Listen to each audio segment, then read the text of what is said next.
Mukhang ikaw ang mga walang katotohanang lalaki na gustong makilala ang ating mga banal na Diyos.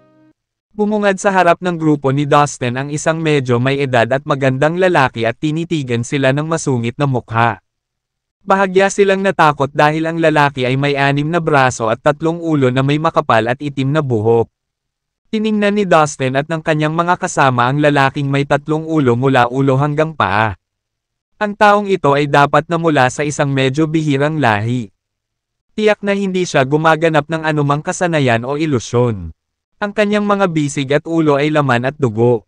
Naisip nila sa kanilang sarili.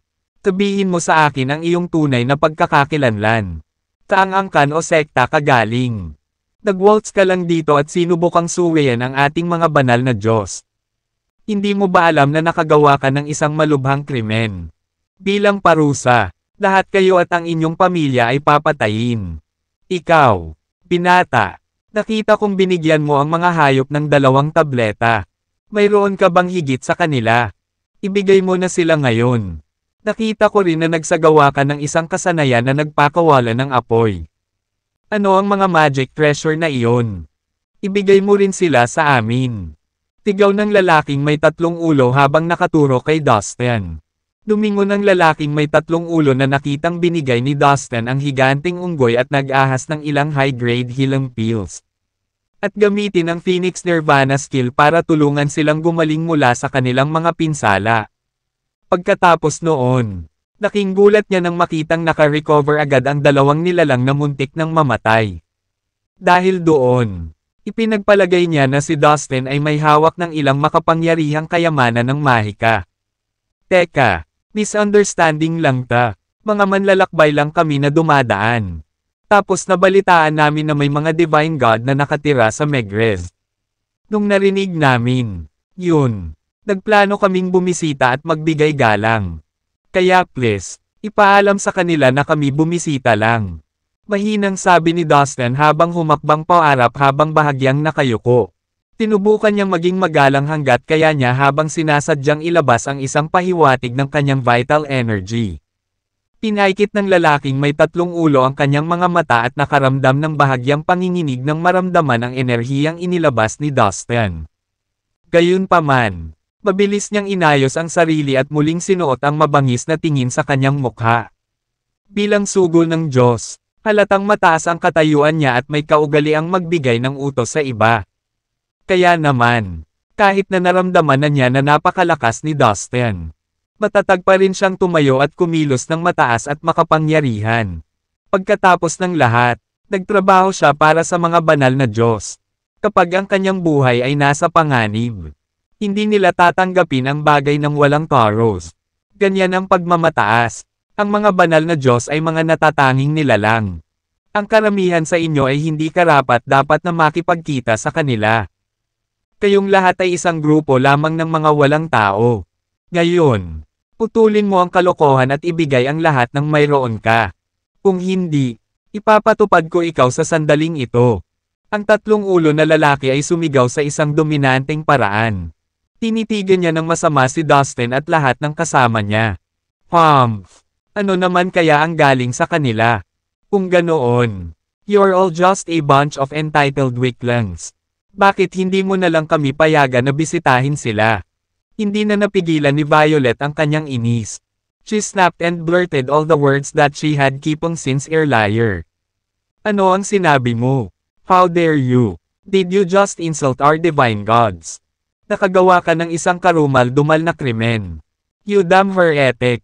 Ang lalaking may 3 ulo at lahat ng mga tao sa likod niya ay nakipagkamay kay Violet nang marinig ang pagsabog nito. I can't believe this guy's blasphemed the divine gods. Kamatayan lang ang angkop na parusa para sa inyong lahat. Kunin mo na sila ngayon at personal ko silang papatayin. Tigaw ng lalaking may 3 ulo sa nanginginig na boses dala ng purong galit. Tasandaling natapos niya ang kanyang pahayag. 12 ng mga tao ang sumugod patungo sa grupo ni Dustin at sinubukan silang sakupin. Habang naglalakad sila pasulong, maliwanag. Ang mga taong ito ay kahanga-hangang makapangyarihan. Karamihan sa kanila ay nasa Immortal King Realm o ang Immortal Saint Realm. Gayunpaman, ang Heavenly Majestic Pot ang nakaharap sa kanila. Ibinuka ng palayok ang bibig nito at walang kahirap-hirap na hinaypan ang lahat ng sumusugod sa kanila. Hindi nila napigilan ang pag-atake sa lahat habang sila ay tinatangay ng hangin sa punto na sila ay napunta sa kalawakan sa labas ng planeta. Ang Heavenly Majestic Pot na may lakas na katumbas ng isang gintong immortal ay ginawa itong parang isang laro ng bata habang ito ay humarap sa mga magsasaka na may mas mababang antas. What the hell? Saan nanggaling ang mga halimaw na ito? How dare you? Ang iba sa kanila ay takot na sila ay nanginginig ng marahas habang sila ay umatras. Gulat din ang tatlong ulo na may 6 na braso habang naghahanap ng paraan para makatakas. Tapahiwatig lang ng vital energy na pinakawala ni Dustin kanina. Alam na niya na siya at ang kanyang mga kasama ay hindi lamang mga mababang antas na magsasaka. Gayunpaman, dahil nasa sect ancestor level pa lang siya, hindi niya lubos na maunawaan at makita ang kanilang cultivation base level. Gee guys, may kasama tayo. Tigaw ng lalaking may 3 ulo habang sinusubukang tumawag ng reinforcements. Swoosh! Swoosh! Swoosh! Sa susunod na sandali, ilang mga figure ang nagsimulang dumating.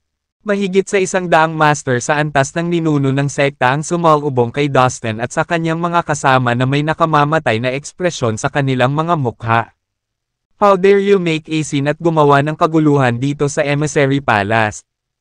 Ngayon ay bibigyan kita ng pagkakataong lumuhad at magtapat sa mga banal na Diyos. Kung hindi, walang sino man sa inyo ang makakalabas dito ng buhay. Tigaw ng isang matandang nakaitim na damit na puno ng galit ang mukha. Gusto mo lumuhad kami sa harap mo? Niloloko mo ba ako? Hindi mo man lang ba nakita ang ginawa ko sa mga mahihina mong kasama? Itigil ang pagiging katawa-tawa. Makinig ka, ang bobo mo. Pumunta at ipaalam sa mga tinatawag na Divine Gods ang aming pagbisita. Kung hindi ninyo gagawin ang hinihiling ko, ipapabagsak ko kayong lahat kasama ng palasyong ito. Ang Heavenly Majestic Pot ay patuloy na umiiling habang nagsimula itong humagalpak sa tawa. Ang palayok ay hindi kailanman naniwala na mayroon pang mga banal na Diyos sa mundo. Ang buong cosmos kung saan matatagpuan ang Big Dipper ay tinanggihan. Ang mga banal na Diyos noong sinaunang panahon ay nawala na ng mahabang panahon. Kayong mga hanggal na erehe. Marahil ay mas malakas kayo kaysa sa maraming tao na akala ninyo'y hindi kayo magagapi. Pero hulaan ninyo, wala kayo kumpara sa ating mga banal na Diyos. Mapupunta kayo sa impyerno, mga taunan. Galit na galit sa panunuyan ng Heavenly Majestic Pot. Ang lahat ng mga master sa sect ancestor level ay umungal at sumugod sa kanya. Shut the hell up, annoying weaklings. Naasar din ang Heavenly Majestic Pot. Tapagbukan nito ng bibig. Isang marahas na unos ang nabuo mula sa umaalon na enerhiya nito kaagad na lumabas. Ang bagyo ay nag-ipon ng alikabok at buhangin sa hangin. Nagsimulang manginig ang buong lugar habang ang langit at lupa ay nagsimulang manginig ng marahas. Umalangaw-ngaw ang hiyawan ng takot at kasabay ng paghampas ng hangin. Ang mga magsasaka sa antas ng ninuno ng sekta ay lumipad ng walang patutunguhan sa gitna ng mabagsik na bagyo. Lahat sila ay natangay sa malayong lugar ng malakas na bagyo. Mayroong, higit sa lahat, 5 medyo malalakas na master ang naiwan. Napailing-iling sila nang makita ang Heavenly Majestic Pot. Nakaramdam sila ng takot hanggang sa mamatay. Iniwan talaga sila ng Heavenly Majestic Pot dahil naramdaman nitong nalampasan nila ang ibang mga master sa antas ng ninuno ng sekta. Mga demonyo. Lahat kayo ay mga demonyo. Hindi nagtagal. Pinalaan tayo ng ating mga banal na Diyos tungkol sa mga masasamang demonyo na susubukang mang-agaw. Mukhang sa wakas ay nangyayari na ito. Galit na sigaw ng matanda na nakasuot ng itim na damit. Iyon na nga, kayong mga lapastangan na demonyo. Mayroon kayong lakas ng loob na hamanin ang ating mga makapangyarihang banal na Diyos. Uli na para magsisi ka. Maghintay ka lang at parurusahan ka nila. Ang takot na ekspresyon sa mukha ng matanda ay biglang naging pangungutya. Tila mayroon silang hindi natitinag na pagtitiwala pagdating sa lakas ng kanilang mga Diyos. Pagkatapos, Sumunod ang iba pang mga master at sumili din ang mga sinag ng liwanag sa kanilang mga noo. Mamamatay ang mga nagkasala sa mga Diyos. Sabay-sabay na sigaw nilang lahat. Ang mga sinag ng liwanag ay biglang nag-interwoving at nabuo sa isang humanoid na nilalang. Ito ay nagmula sa isang maliwanag. Gininto ang liwanag na katulad ng isang makapangyarihang Diyos. Ang nilalang na nabuo ay naglabas ng isang mabigat na kapangyarihan habang iniskan nito ang buong espasyo. Sino ang nagkasala sa aking awtoridad? Umalingaw-ngaw ang boses nito na ang mga bundok at mga bituin ay nanginginig ng sabay. Para bang ang banal na Diyos ay bumaba sa mundo upang igawad ang isang banal na paghatol. Nang makita ni Dustin ang anino, nanlamig ang kanyang mukha. Masyadong malakas ang anino. Patuloy na naglalabas ng kakila-kilabot na aura. Kailangan na nating umalis ngayon. Bulong ni Dustin sa mahinang boses. Pagkatapos ay iwinagayway niya ang kanyang manggas para igulong ang lahat. Gamit ang omnipotent lightness, umalis silang lahat ng walang pagkaantala. Ang anino ay tila nabuo sa pamamagitan ng liwanag. Bagamat malabo lamang ito at mahirap unawain. Ang presensya lamang nito ay nakakatakot. Maging si Dustin ay nakaramdam ng matinding takot sa kanyang puso. Napakasensitibo ng espiritual na pakiramdam ni Dustin na alam niya sa unang ilang segundo na ang kanyang mga pagkakataong talunin ang anino ay napakaliit. Saan kayong lahat tumitakas? Alam mo ba kung sino ang nasaktan mo? It's the divine gods. Tumigil ka sa pagtakbo at tanggapin mo ang parusa mo. Ang ilang mga sugo ng Diyos na humahabol kay Dustin ay sumigaw sa galit. Boom! Bumilis ang anino kasabay ng dumadagandong na ingay na nagpanginig at yumanig sa buong paligid. Naramdaman nito ang pagtatangka ni Dustin na tumakas at ayaw nitong hayaan siyang makalayo ng ganoon kadali. Habang papalapit ito, ang mga alon ng enerhiya na nagmumula rito ay tila humawak sa mga baga ni Dustin. Nasuffocated siya. Ang lahat sa paligid niya ay naging malabo. Umiikot na wala sa kontrol. Tila babagsak ang langit at gumuho ang lupa. Ang bawat bundok at ilog sa loob ng lugar na iyon ay naging kulay abo at ang araw at buwan ay lumabo nang dumaan ang anino sa kanila. Brat! Ang aura na ibinubuga ng anino ng liwanag ay mas nakakatakot kaysa sa mga master ng Divine Realm. Nakabutihang palad. Tila napigilan ito ng anino sa isang malaking lawak. Pinalaan ng Heavenly Majestic Pot si Dustin na kumilos ng may pag-iingat nang dumating ito sa realisasyon. Oo, napakalakas nito. Malakas ang pakiramdam ko na ang liwanag na anino na ito ay may malaking kinalaman sa mga banal na Diyos noong sinaunang panahon. Nasabi ko na sa iyo dati. Anything and anyone that has something to do with the divine gods cannot be underestimated. Tumango si Dustin bilang pagsang-ayon. In terms of strength, lahat ng emissaries ng Diyos na nakaharap kanina ay nasa sect ancestor level lang. Madali silang mapatay ni Dustin sa isa lang. Strike.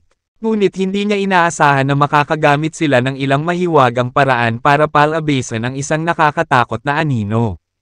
Boom! Ang nakakatusok at nakakapanghinang gulugad na ingay na nagmumula sa maliwanag na anino ay patuloy na lumalakas. Ikinumpas ng anino ang kamay para salakayin si Dustin mula sa likuran. Kahit sa malayo, habang ang mataas na enerhiya ay lumipad sa hangin. Ang mga milya at milya ng mga bundok sa ibaba ay patag. Nalumubog sa maraming kalaliman na nabuo sa gilid nito. Muntik na nitong matamaan ang target kung hindi makagalaw si Dustin sa tamang oras. Bush! Ginawa ni Dustin ang omnipotent lightness sa matinding mode nito. Hawak ang mga kamangha-manghang galaw sa bawat hakbang. Pumailan lang siya sa langit sa isang mahiwagang pattern. Ilang saglit lang. Nakatawid na siya sa atmosfera ng planeta at narating na niya ang mabituing kalangitan. Sa sandaling ito, isang malakas na ingay ang biglang umalangaw-ngaw mula sa kalawakan sa itaas ng Megrez. Isa sa mga bituin ng Big Dipper. Nagpadala ito ng napakatinding vibration sa buong mabituing kalangitan. Ang bawat walang kahulugan na nilalang na nagpapakita ng walang paggalang sa mga banal na Diyos ay dapat mamatay. Pagkatapos ay isang sinag ng liwanag na mas makapal kaysa sa tagaytay ng isang bundok na bumaril mula sa Megrez. Na direktang papunta sa Dustin. Shit! Nakakawala na ta. Sa sandaling ito, Naramdaman ni Dustin ang lamig na gumagapang sa kanyang gulugod. Isang pakiramdam ng panganib ang tumaas sa kaibuturan ng kanyang puso. Masyadong mabilis ang sinag ng liwanag. Ang mas nakakatakot, pagkatapos ng paglitaw ng pag-alit na sinag ng liwanag. Ang mabituing kalangitan sa paligid niya ay tinataka ng isang kakilakilabot ngunit misteryoso at banal na puwersa. Ang oras, espasyo, lahat ng batas ng kaayusan sa pagitan ng langit at lupa. Lahat ng planeta, meteorite at alikabok sa universo ay biglang nagyelo sa mabituing kalangitan. Ang lahat ay nakabitin ng hindi gumagalaw sa lubos na katahimikan. Ito ay surreal. Pakiramdam ni Dustin ay parang natrap ang kanyang katawan sa isang makapal na latian. Hindi niya maigalaw ang kahit isang kalamnan sa ibaba ng kanyang leeg. Sa lahat ng lakas na mayroon siya, tinubukan niyang gumalaw, ngunit habang nagpupumiglas siya, mas lalo siyang nilamon ng latian na nahihirapan siyang huminga. Napakalakas nito. Hindi ko masira ang restriction spell sa espasyo dito. Naabot na ng Gnome ang napakataas na antas sa kanyang paglilinang ng spatial na kapangyarihan. Itinoon niya ang lahat ng kanyang atensyon at lakas para simulan ito. Ginamit niya ang lahat ng kanyang mga lihim na kasanayan kasama ang napakalaking spatial na kapangyarihan upang masira ang silang power sa kalawakan. Nang walang pakinabang, kahit anong pilit niya, laging nauuwi sa kabiguan. Biglang naisip ni Dustin ang isang magic treasure na hindi gaanong nagamit. Malamang hindi pa. Ikinumpas niya ang kanyang kamay at kinuha ang isang madilim na lumang kahoy na ruler. Ito ang premyong nakuha ni Dustin sa pagsusulit sa Primordial Road. Tasandaling lumabas ang Lane's ruler mula sa kanyang space ring. Agad nitong naramdaman ang abnormal na kapaligiran sa mabituing kalangitan. Bilang isang natural na tugon. Mabilis itong naglabas ng napakalaking halaga ng banal na liwanag. Ang mga rune na naglalabas ng napakaraming sinaunang aura ay inilabas mula sa pinuno ng walang tigil. Sa loob ng ilang sandali, naramdaman ni Dustin na ang kapangyarihan ng pagbubuklod sa buong espasyo ay nasira ng Lane's ruler. Dapat ay kinuha niya ito ng mas maaga at nailigtas siya at ang kanyang koponan sa lahat ng problemang ito. Mas madali sana silang nakatakas. Ang ikinagulat ni Dustin ay sa sandaling lumitaw ang Lane's ruler. Ang makapal na sinag ng liwanag na bumaril mula kay Megrez ay agad na namatay. Ang kapalit nito ay walang iba kundi kadiliman at ang dating nakakagigil na ingay ay isang nakakabinging katahimikan. Ha! Descendant of Lane. Is this for real? Yes. I also sensed an aura of that abandoned land. Isang boses ang umalangaw-ngaw sa itaas ni Megrez. Kung wala ang ingay na dulot ng sinag. Madaling marinig ang sinasabi ng boses. Isang ina po ni Lane. Ano ang pinag-uusapan ng boses? Taas-baba ang tingin ni Dustin sa ruler na hawak niya. Alam niya na ang kahoy na pinuno ang dahilan kung bakit ang banal na Diyos kay Megrez ay tumigil sa kanyang mga pag-atake. May posibilidad na kilala ng Divine God ni Megrez si Master Lane. At malamang na magkasundo sila. Kung ganoon. Siguro kailangan kong pumunta kay Megrez at tingnan kung tungkol saan ang buong bagay na ito. Pagkaraan ng ilang sandali ay nag-ipon ng lakas ng loob si Dustin at lumipad patungo kay Megrez. Ilang saglit lang kanina, halos hinayaan na niyang mangibabaw ang takot sa kanya at handa na siyang umatras. Naramdaman ang napakalaking kapangyarihan ng misteryosong anino. Hindi nagtagal ay nakarating na si Dustin sa Megrez at ligtas na nakarating. Gayunpaman, hindi siya nakatanggap ng mainit na pagtanggap. Sa halip, isang pagalit at agresibong hukbo ang dumagsa sa kanya at pinalibutan siya mula sa lahat ng direksyon sa sandaling tumuntong siya sa lupain ng Megrez. Dalawang matandang lalaki na nakasuot ng puting damit ang nanguna sa tropa. Ang bawat lalaki ay may hawak na cetro sa kanyang kamay, na naglalabas ng mahinang nakakatakot na aura. Malalaman ni Dustin mamaya na sila ay dalawang tunay na immortal. Medyo nagulat si Dustin. Hindi niya inaasahan na may mga tunay na immortal sa Yellow Cosmos. Kilalang kilala na ang Yellow Cosmos ay nauubusan na ng espiritual na enerhiya at kumpletong mga batas ng kaayusan. Kaya magiging napakaganda kung mayroon lamang mga magsasaka sa antas ng ninuno ng sekta sa cosmos na ito. Hindi nagtagal at naramdaman ni Dustin na may kakaiba sa dalawang tunay na immortal. Sa kabila ng kanilang kasalukuyang antas sa martial arts na medyo mataas, ang kanilang cultivation base ay tila napakahina. Ang mga enerhiya sa loob ng kanilang mga katawan ay hindi matatag na ang isang malakas na pagbabago-bago ng enerhiya ay maaaring madama. Radiating off sa kanila. May kakaiba sa dalawang matandang ito. Tila ang kanilang martial arts ay na-upgrade sa genuine immortal realm sa pamamagitan ng isang panlabas na puwersa. Sino ang maaaring gumawa nito? Ito ay lubhang. Hindi makatwiran at mapanganib na magtaas ng isang tao hanggang sa antas na siya. O hindi siya dapat nasa. Ito ay lilikha ng maraming problema para sa hinaharap na paglilinang ng tao. At maaari pa silang mamatay sa proseso. Ang Heavenly Majestic Pot ay nakipag-usap kay Dustin sa pamamagitan ng kanyang espiritual na kahulugan. Tama ka. Agree ako sayo. Tumango si Dustin bilang pagsang-ayon. Who the hell are you? Identify yourself. How were you able to break into Megrez? What's your business here? Naguguluhang tanong ng dalawang matandang nakaputing robe kay Dustin. Ang matatalim nilang mata ay kumikislap sa puot. Mukhang ang sibilisasyon sa Megrez ay hindi masyadong malugod sa mga tagalabas. Kami ay mula sa labas ng mundo. At kami ay nagkataon na dumaan. Hinahangaan namin ang mga banal na Diyos kaya't kami ay naglakbay sa malayo at malawak. Sa napakahabang panahon sa paghahanap sa bayan ng mga Diyos. Wala kaming ibig sabihin. We just want to pay our respects to the divine gods. Hindi kami nagpunta dito para manggulo. Sabi ni Dustin sa malumanay na tono. Ayaw silang guluhin at galitin.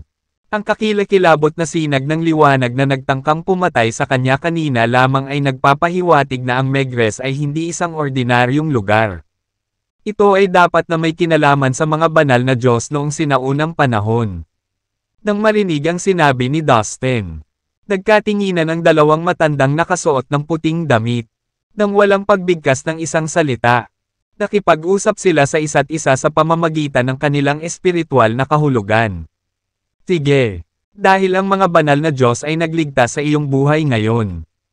Nangangahulugan ito na wala ka talagang ibig sabihin na masama at hindi ka namin kaaway. Kung gusto mong magbigay ng respeto sa mga banal na Diyos, sumama ka sa amin. Dadalhin ka sa hometown ng mga Diyos. Sa wakas ay nagsalita ang isa sa dalawang matandang lalaki pagkatapos ng ilang talakayan. Maraming salamat, Ginoo. Taos puso naming pinahahalagahan ito. Tuwang-tuwa si Dustin sa nakakagulat na resultang ito. Una niyang inasahan na mahihirapan sila sa kanya at sa kanyang mga kasama. At maaaring wala na silang ibang mapagpipilian kundi pumasok sa kung saan naninirahan ang mga banal na Diyos sa pamamagitan ng puwersa. Na magiging isang kakilakilabot na hakbang dahil sa desperasyon. Napakapalad para sa kanila na magkaroon ng pagkakataong makapasok sa bayan ng mga Diyos. Napakaraming pinagdaanan nila hanggang dito ngayon. Lahat ay nangarap na makapasok sa bayan ng mga Diyos. Ito ay isang regalo mula sa langit kung ang isa ay bibigyan ng pagkakataon na makapasok dito. Hindi sila makapaniwala na sa wakas ay nangyari na ito. Narito na, ang pintuan patungo sa bayan ng mga Diyos. 7 banal na Diyos ang inilalagay at sinasamba dito sa bayan ng Diyos. Dapat kang maging maingat at banayad sa iyong mga galaw. Baka magambala ang katahimikan at kabanalan ng lugar na ito. Hindi nagtagal. Inakay ng dalawang matandang nakasuot ng puting damit si Dustin at ang kanyang mga kasama sa matagal na nilang hinahanap. Pinayuhan nila sila ng seryosong ekspresyon. Ito ang hometown ng mga Diyos. Ito ay nakatitig sa walang iba kundi isang gumuho. Tira-sirang templo sa harap nila. Hindi makapaniwala si Dustin at ang kanyang mga kaibigan sa kanilang tinitingnan. Ang templo ay luma, tira-sira at gastusin. May nakasabit na tabla sa harap ng pintuan ng templo, kung saan nakaukit ang mga salitang bayan ng mga Diyos sa mura at walang ingat na paraan. Dumangit-ngit ang pinto at nagbanta pang malaglag. Nang itulak ito ni Dustin. Sa loob ng templo ay nakatayo ang 7 estatwa ng mga banal na Diyos. Lahat sila ay mukhang marangal at pambihira. Sa harap ng bawat rebulto ay isang tabletang pang-alaala kung saan inukit ang mga inscription. Ang mga tangkad ay pag-aari ng Immortal of Fate, ang Immortal of Luck, ang Immortal of Wealth, Ang Immortal of Longevity. Ang Immortal of Life. Ang Immortal of Deliverance at ang Immortal of Benevolence ayon sa pagkakasunod-sunod na nakaayos mula sa kanan hanggang kaliwa. Hindi ba sila ang Big Dipper Immortal sa legend? This is just unbelievable. Nabigla si Dustin na nasa presensya ng mga figure ng mga banal na Diyos na pinagkakautangan ng mga nilalang ng sansinukob na ito. Hindi mailarawan ng mga salita lamang ang nararamdaman niya sa sandaling ito. Pagpasok nila sa templo, isinama ni Dustin ang kanyang mga kasama para sambahin ang banal na katayuan. Pagkatapos ng lahat, bilang isang dating residente na naninirahan sa Earth, nakita niya ang maraming mga templo na nag-enshrine at sumasamba sa Big Dipper Immortals. Itinuring silang 7 maalamat na banal na Diyos. Tama lang na sinamba nila sila at binigyan ng paggalang. Labis na lumuwag ang mukha ng 2 matandang nakasuot ng puting damit nang makita nila si Dustin at ang kanyang mga kasama na lumuhod sa harap ng 7 banal na estatwa. Matapos magbigay ng pagsamba sa mga Diyos, tahimik at malumanay na inilabas ni Dustin ang kanyang espiritual na pakiramdam upang lubos na maunawaan ang 7 estatwa. Nalaman niya noon na tila walang espesyal sa kanila. Tanging mga estatwa lamang na inukit na may mga bihirang at mahalagang bato. Umunat ang noo ni Dustin. Hindi niya naramdaman ang anumang uri ng enerhiya na nagmumula sa kanila. Ha! Kakaiba yon. Nakita ko ang makapal na enerhiya na nagmumula sa Megrez kanina. Hindi ba mula sa 7 rebel tong ito? Napaisip si Dustin.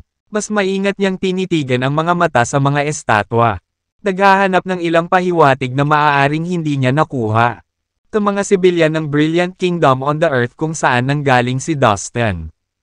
Ang Big Dipper Immortals ay ang 7 constants na kumakatawan sa bawat bituin na bumubuo sa constellation, katulad ng Alkaid, Nizar Alcor, Alieth, Megrez, Pekda, Merek, at Dubi. Lahat sila ay mga maalamat na banal na Diyos. Ano? Habang dumampi sa kanya ang Epiphany, nanlaki ang mga mata ni Dustin.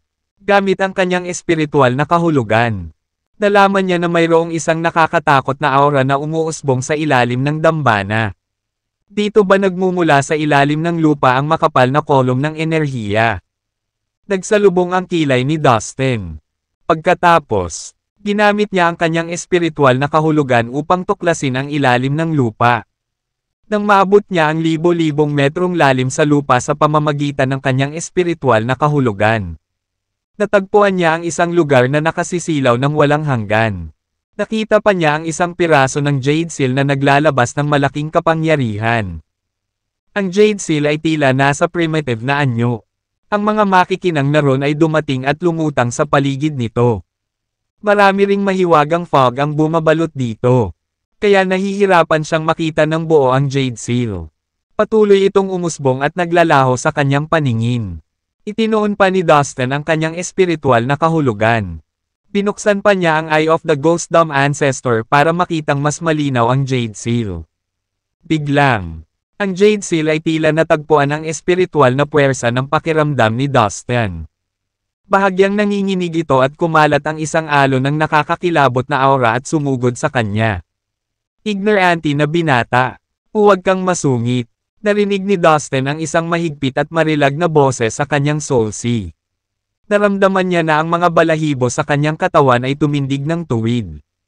At ang kanyang espiritual na kaluluwa ay labis na nadurog sa presyon ng nakakatakot na aura na iyon na pakiramdam niya ay malapit na siyang matamba. Kakabutihang palad. Takritikal na sandali na ito. Ang Lanes ruler sa katawan ni Dustin ay nag-adjust sa pagbabagong ito. At isang alon ng aura ang tumakip sa kanyang katawan. Pagkatapos, ang aura ng Jade Seal ay ganap na naglaho sa loob ng soul sea ng Dustin. I see. No wonder I've been feeling an eerie aura from the Megrez. May nakita din akong light column na may makapal na energy kanina. Lahat sila ay pinakawalan ng Jade Seal na ito. Ibig sabihin, ang tinatawag na Divine God, sa ang Megrez, o ang banal na relic, ay dahil sa pagkakaroon ng Jade Seal. Sa wakas ay napagtanto ni Dustin kung ano ang nangyayari. Nang marinig ang kanyang pahayag, nagulat din ang Heavenly Majestic Pot. Ang selyo ay mas nakakatakot pa kaysa sa mga master sa Divine Realm. Naiwan ba ito ng mga Divine Gods noong sinaunang panahon? Ang pag-iisip lamang ng isang mahiwagang kayamanan na iniwan ng isang banal na Diyos ay nakakatakot. Kung ito ay totoo, ito ay masyadong nakakagulat. Ang halaga ng kapangyarihan na hawak nito ay magiging napakalaking. Mukhang hindi ito ang God's hometown ang hinahanap natin. Medyo nanlumol na pagpapalam ni Dustin sa mga kasama. Mukhang ang nagpapa-espesyal sa planetang ito ay ang mga mahiwagang kayamanan na naiwan ng mga Diyos. Wala namang espesyal sa templong ito. Luma lang ito, sabi, ng palayok at nagkibit balikat. Pagkatapos, nilapitan ni Dustin ang dalawang matandang lalaki na nakasuot ng puting damit at binigyan sila ng ilang mga kayamanan mula sa langit at lupa. Mahalagang mga espiritual na tabletas at espiritual na mga halamang gamot. Ito ay ang kanyang pagtatangka upang bumuo ng isang magandang relasyon sa kanila. Natigilan ang dalawang matanda dahil sa mga mag-agarang regalong ibinigay sa kanila ni Dustin. Hindi nila mahanap ang tamang salita para ipahayag ang kanilang pasasalamat at pananabik. Nagningning ang kanilang mga mata, at namula ang kanilang mga mukha sa sobrang saya. Napakahalaga ng mga kayamanang ito. Sa buong buhay nila, hindi pa sila nakakita o nakahawak ng napakaraming mahahalagang bagay. Para kay Dustin. Gayunpaman, ang mga kayamanang ito ay hindi gaanong mahalaga. Nagsisi siya na walang ibinigay sa kanila. Common goods lang ang mga iyon at wala siyang pakialam kung itatapon na lang niya ang lahat. Matapos matanggap ang mga regalo ni Dustin, nagbago ang ugali ng dalawang matandang lalaki. Itinuring nila si Dustin at ang kanyang mga kasama bilang kanilang sariling mga tao. At naging lubhang masigasig sa pakikitungo sa kanila. Si Dustin at ang kanyang mga kasama ay inanyayahan sa isa sa mga banal na lupain sa Megrez. Nagdaos ng malaking sulo-salo ang mga matatanda upang aliwin si Dustin at ang kanyang mga tao. Tinamantala ni Dustin ang pagkakataong ito para magtanong ng maraming bagay na gusto niyang malaman. Ang matatandang lalaki ay nakakuha ng maraming mahahalagang regalo mula kay Dustin. Bukod dito, si Dustin at ang kanyang mga tao ay pinahintulutan din ng mga Diyos na tumuntong sa Megrez. Malaki ang tiwala nila sa kanya ngayon. Kaya naman, tinabi ng dalawa kay Dustin ang lahat ng kanilang nalalaman. Ang mga banal na Diyos na tinutukoy natin ay ang 7 estatwa sa dambana. Sagot ng isa sa mga matatandang lalaki. Paminsan-minsan, ang mga banal na nilalang sa 7 banal na estatwa na iyon ay lalabas at pinoprotektahan ang lahat ng mga nilalang sa Big Dipper. Ang 7 Diyos na ito ay pumili ng maraming mga likas na nilalang bilang kanilang mga sugo upang pamahalaan ang daan-daang milyong mga nilalang sa 7 bituin. Kapag nagkaroon ng panlabas na pagsalakay ng kaaway, ang 7 estatwa ay isaaktibo at papatayin ang lahat ng mga kaaway na maglakas loob na sumalakay. Hanggat umiiral ang 7 estatwa, walang kaaway mula sa labas ang maglalakas loob na pumasok sa Big Dipper. Sa makatuwid, ang mga rebeltong ito ay lubos na iginagalang sa puso ng bilyon-bilyong mga nilalang. Ang dalawang matandang lalaki na nakasuot ng puting damit ay pinarangalan bilang ang pinakamakapangyarihan. Nakatatanda ng mga sugo sa kanilang henerasyon. Kakaibuturan. Alam ni Dustin na hindi ang 7 estatwa ang pinrotektahan sila sa lahat ng oras na ito. Ngunit ang Jade Seal sa ilalim ng shrine. At, sa nangyari, ang Jade Seal ay may sariling kamalayan. Marahil ito ay ang espiritual na kahulugan na iniwan ng mga banal na Diyos noong sinaunang panahon. O ang kamalayan na nabuo ng Jade Seal ang sarili pagkatapos ng mahabang buhay. Pagkatapos, narinig ni Dustin ang isang nakakagulat na balita mula sa matatandang lalaki. Iyon ay isang piraso ng balita tungkol sa Earth. Tanong ni Dustin. Sinusubukang bawasan ang kanyang sigasig. Mga sir, ano ang alam ninyo tungkol sa isang planeta na tinatawag na Earth? Nagulat, ang matatandang lalaki ay nagtanong. Binata, kilala mo pa nga ang lupa. Paano mo nalaman ang tungkol dito? Ang pag-iral nito ay may kasamang lumang lihim.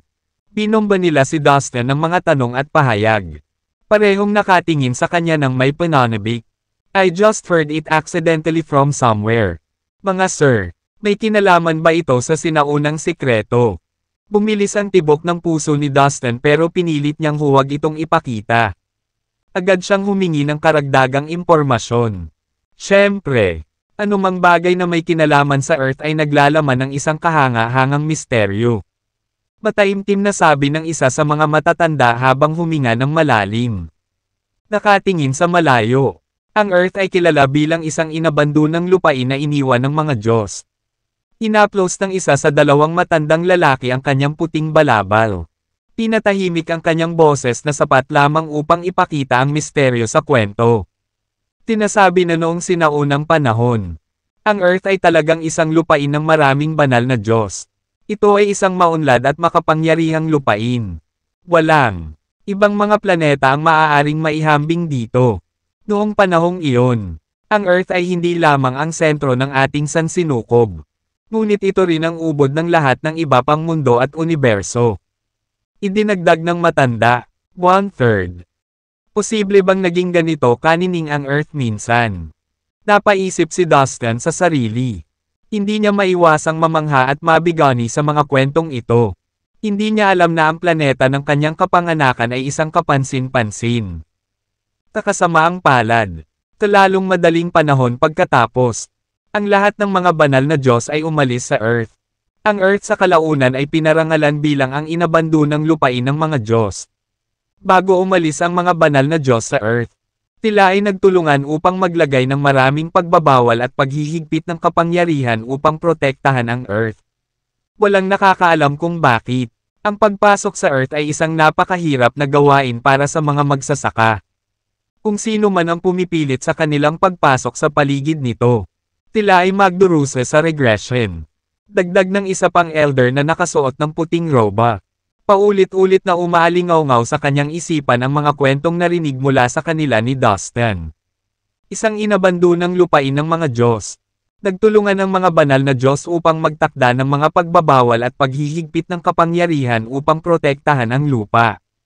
Kung sino man ang pumipilit sa kanilang pagpasok sa paligid nito, sila ay magdurusa sa regression.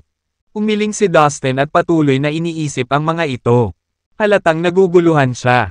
At medyo nagulat. Siyempre, narinig lang din ito ng matanda sa mga alamat at alamat. Nasa pagpapasya ng nakikinig kung hindi siya maniniwala. Nalaman namin ito nang hindi sinasadya nang magbasa kami ng ilang mga sinaunang libro. Sa ating universo, mayroong 10 lugar na tinaguri ang pinakamisteryosong mga lugar o pinakamisteryosong sinaunang relikya. Sa 10 lugar na ito, isa na rito ang Earth. Ang Earth ay talagang isang napaka-misteryosong lugar. At iyon ay isang bagay na hindi natin mapagtatalunan. Paliwanag pa ng dalawang matanda. Ito ba ang Earth na nakilala ko dati? I can't believe that it's one of the top 10 mysterious places in the universe. Sumili ang mapait na ngiti sa mga labi ni Dustin habang tahimik niyang ikinukwento ang kanyang pananatili sa planetang iyon. Mr. Lin, kung gusto mong malaman ang higit pa tungkol sa Earth, maaari kang pumunta sa aming silid-aklatan para hanapin ang mga sinaunang aklat tungkol dito. Nang maramdamang tila interesado si Dustin sa partikular na lugar na ito, pinili ng matanda na hayaang basahin ni Dustin ang mga tomes. Sa kanyang sarili, masasabi niyang sabik na sabik si Dustin kapag may talakayan na may kinalaman sa Earth. At nabigyang katwiran ang pagkahumaling niya rito. Kung tutuusin, ang Earth ay kinikilala bilang isa sa 10 mahiwagang lupain sa universo. Kahit sinong magsasaka ay tiyak na magkaka-interes. Napakabait mo. Masigasig na sumang-ayon si Dustin sa panukalang ito. Pagkatapos ay dinala ng dalawang matandang lalaki si Dustin sa isang 3 palapag na gusali. Library nila iyon. Nilagyan ito ng maraming defense array. At may ilang elder na nasa antas ng sect ancestor na nagbabantay dito. Napatingin si Dustin sa paligid. Nalaman niya na maraming mga lumang libro sa lahat ng dako. Tiyak, ang ilan sa mga maalikabok na tomes na ito ay may mga nilalaman tungkol sa Earth.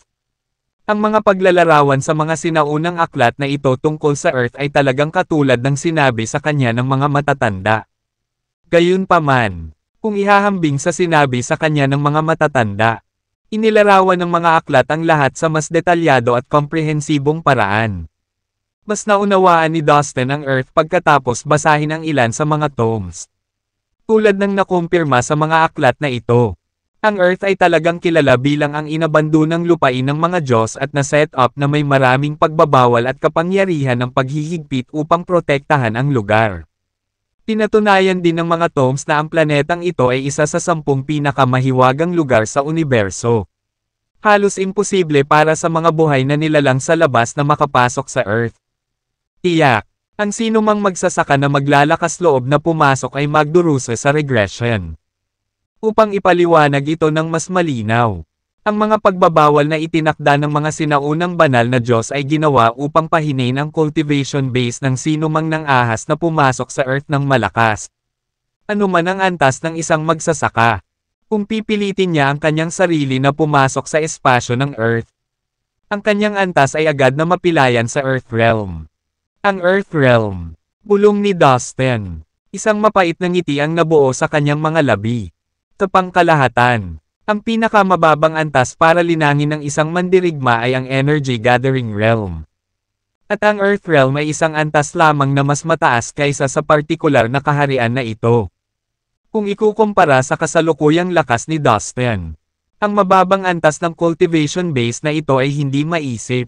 Ang pagkakaiba ng kapangyarihan ay magiging napakatindi na si Dustin ay literal na hindi kailangang gumawa ng anuman upang lipulin ang libo-libong mga cultivator ng Earth Realm. Madali niyang napupunas ang mga iyon gamit ang kanyang isip. Maaari pa bang gumaling ang nanghihimasok pagkatapos na hamina ang kanyang cultivation level? Ito ang pinaka-inaalala ni Dustin. Kung ang kanyang cultivation base ay hindi na maibabalik pagkatapos na maputol ito. Kung gayon kailangan itong pag-isipang mabuti ni Dustin. Iyon ay talagang mataas na presyo na babayaran. Kung tutuusin, matagal siyang nakarating sa kasalukuyang antas ng paglilinang. Kung siya ay mapilayan sa antas ng Earth Realm pagdating niya doon. At ang pagkakataong mabawi ang kanyang cultivation ay halos imposible. Kung gayon ito ay magiging isang napaka-delikadong sugal. Talagang kailangan niyang malaman ang bawat maliit na detalye tungkol dito. Halos 2 buwan na ang lumipas pagkatapos noon. Sa panahong ito, nakaupo si Dustin sa silid-aklatan at pinag-isipang mabuti ang lahat ng mga sinaunang aklat sa loob nito. Tinamantala rin niya ang kanyang sariling kapangyarihan at ang pag-unawa sa mga batas ng kaayusan sa pagitan ng langit at lupa upang makagawa ng malalim na haka-haka. Nang makitang sobrang abala si Dustin sa pagsasaliksik, hindi na siya pinuntahan ng 2 matandang nakasuot ng puting damit para istorbohin pa siya. Kung tutuusin, sa kanilang isipan, si Dustin ay isang mayamang tao na madaling kumuha ng napakaraming kayamanan. Totoo na ang mga libro sa silid-aklatan ay talagang mahalaga.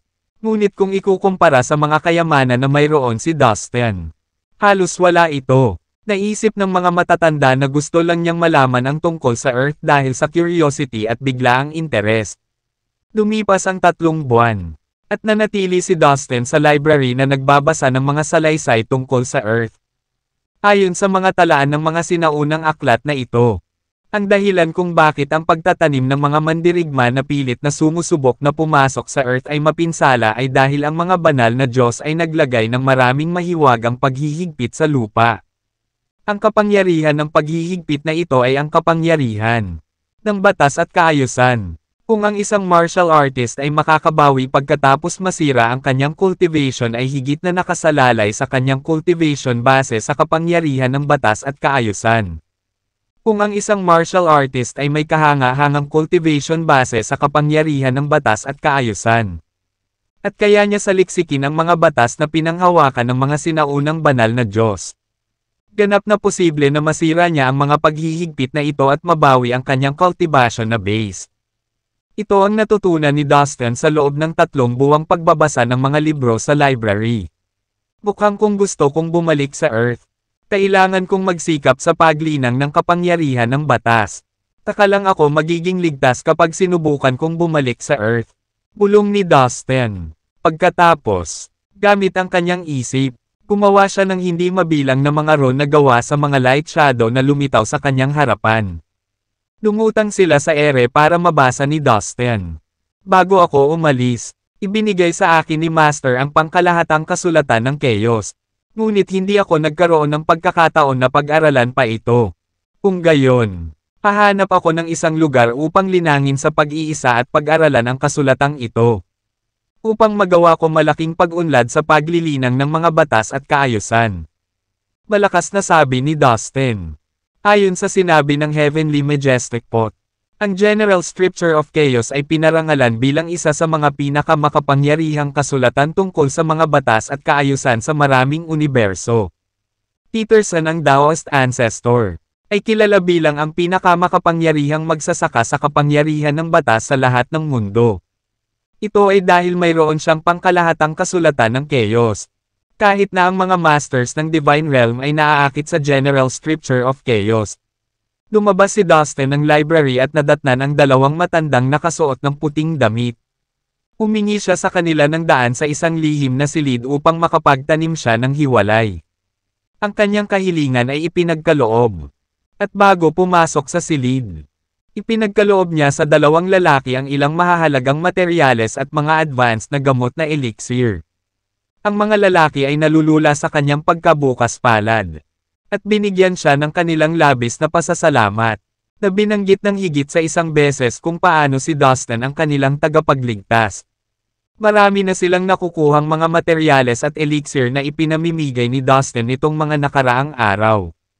Hindi lamang nito pinatatag ang dati nilang maling pundasyon ng kanilang vital energy.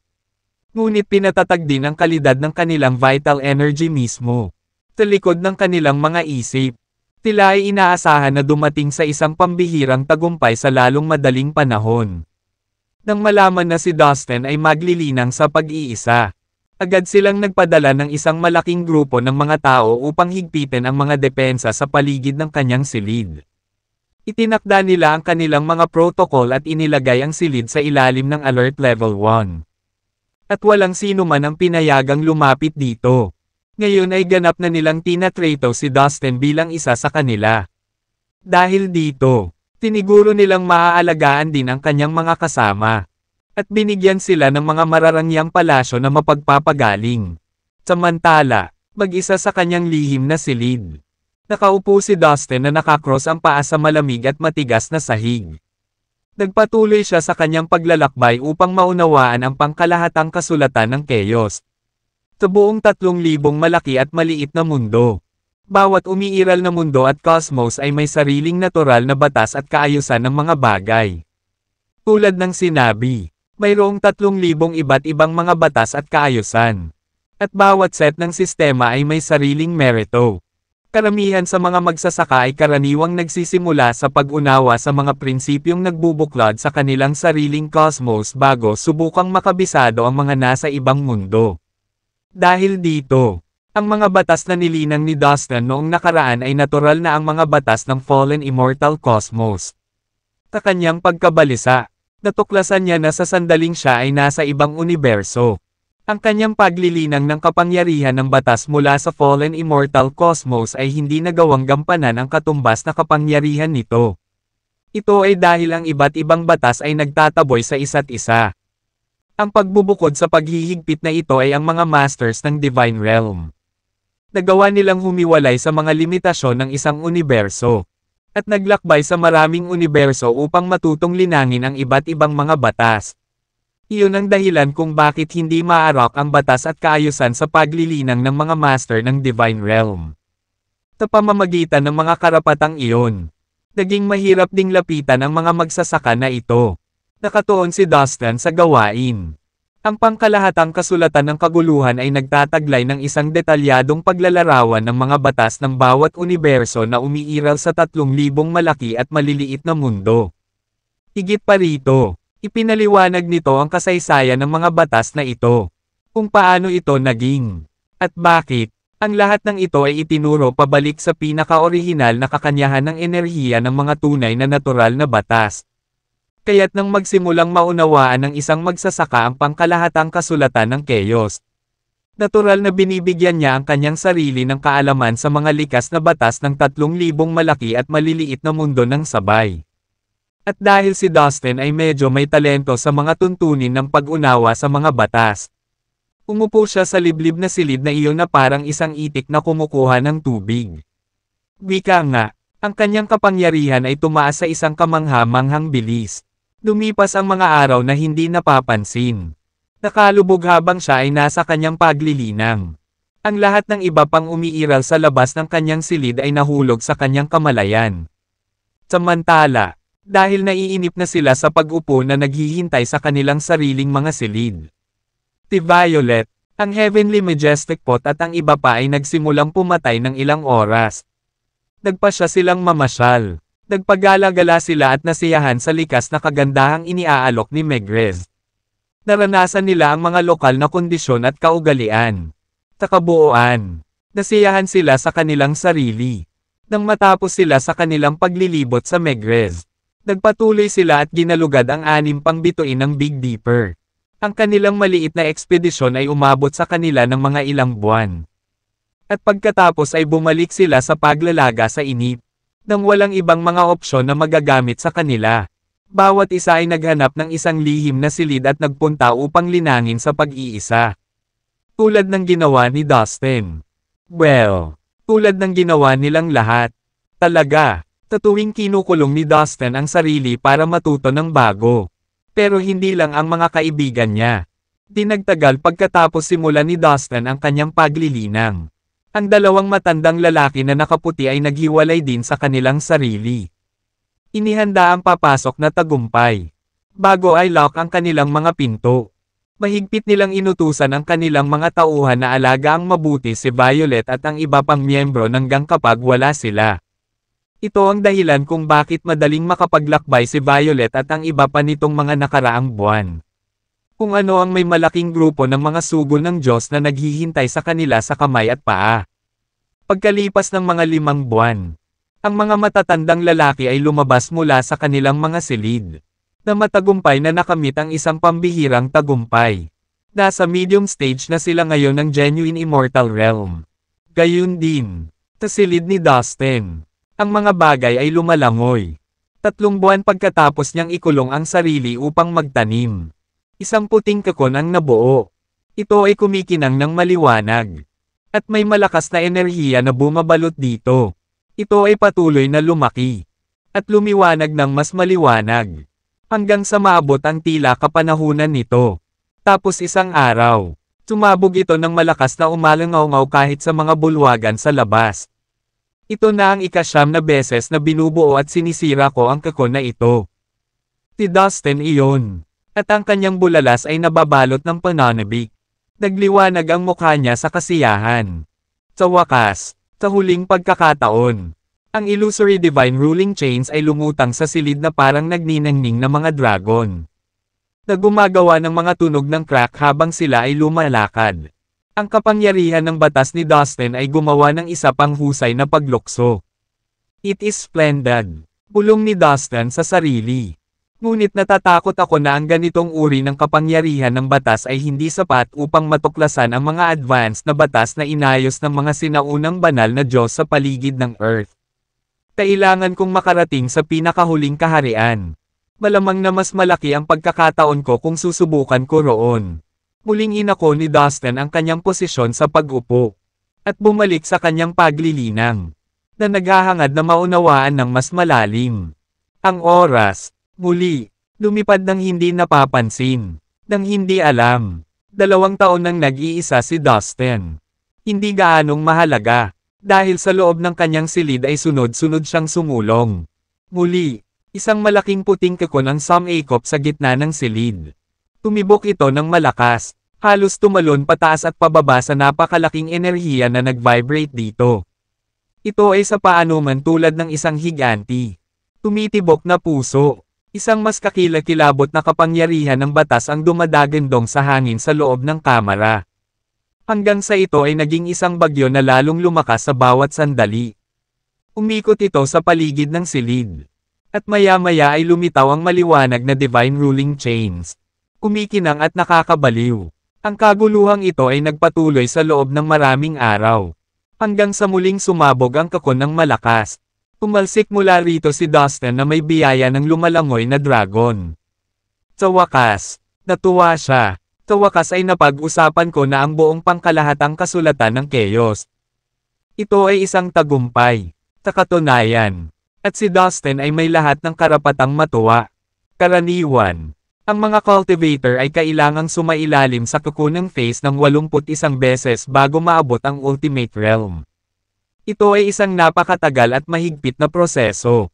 Sa mga lumang paniniwala, 9 beses na siyam ay gumawa ng 81, na nangyari rin na ang pinakamalaking bilang sa multiplication table ng siyam. Na ginawa itong pinakahuling estado ng anumang bagay. Sa nakalipas na 2 taon. Ang kapangyarihan ng batas ni Dustin ay umabot sa bagong taas sa pamamagitan ng kanyang paglilinang mag-isa.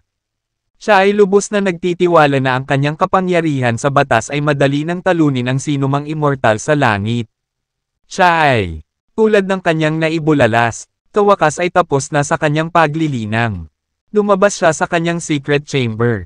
Master, nakalabas ka na rin sa wakas. Agad siyang sinalubong ni Violet nang nasa labas na siya. 2 buong taon kang nag-iisa. Kitang-kita niya ang labis na kagalakan nang makita siya. Dahil nagmamadali siyang lumabas ng sariling silid nang maramdaman niyang nasa labas na siya. Sa parehong sandali, ang Heavenly Majestic Pot ay lumabas din sa silid nito. Na biglang huminto sa sarili nitong paglilinang upang batiin si Dustin. Hoy! Kamusta ka na? Not bad. Nakangiting sagot ni Dustin. Hindi naman masama. Hindi nagtagal. Lumabas ang iba pa nilang mga kasama sa kani-kanilang silid para sumama sa kanila. Pagbati, Mr. Lin. Sa pagkakataong ito ay ang 2 matandang nakasuot ng puting damit, na nagmamadali ring lumapit nang marinig nilang lumabas si Dustin mula sa kanyang pag-iisa. Mukhang nakabisado mo na ang maraming tagumpay sa nakalipas na 2 taon. Congratulations! Ang pagkakaroon ng isang pambihirang tagumpay sa kanilang mga sarili. Ang kanilang kagalakan na makita si Dustin ay higit sa karamihan. At ito ay makikita sa malawak na ngiti na kanilang suot sa kanilang mga kulubat na mukha. Salamat sa lahat ng iyong tulong. Binigyan sila ni Dustin ng isang maliit na busog. Ngunit naniniwala ako na kayo mismo ay gumawa ng mga kahanga-hangang tagumpay. Congratulations for your breakthrough, both of you.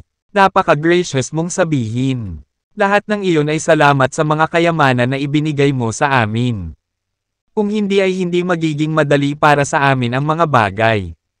Malamang ay hindi na natin kayang pangasiwaan ang anumang pambihirang tagumpay sa natitirang bahagi ng ating buhay. Biglang nagkaroon ng hiyawan sa dulo ng bulwagan. At may tumatakbong galit na galit patungo sa kanila. Mga guro. Ang hukbo ng crepe myrtle cluster ay ninakawan na naman tayo ng malaking halaga ng cultivation materials. Humihingal ang lalaki habang nag-uulat. Nawala natin ang 12-dosenang mga emisaryo ng Diyos sa scuffle na naganap upang makuha ito. Pakisuyong itaguyod ang katarungan at paghihiganti para sa aming mga nahulog na tao. Aking mga Panginoon, nanginginig sa galit ang mga matatanda sa kanilang narinig.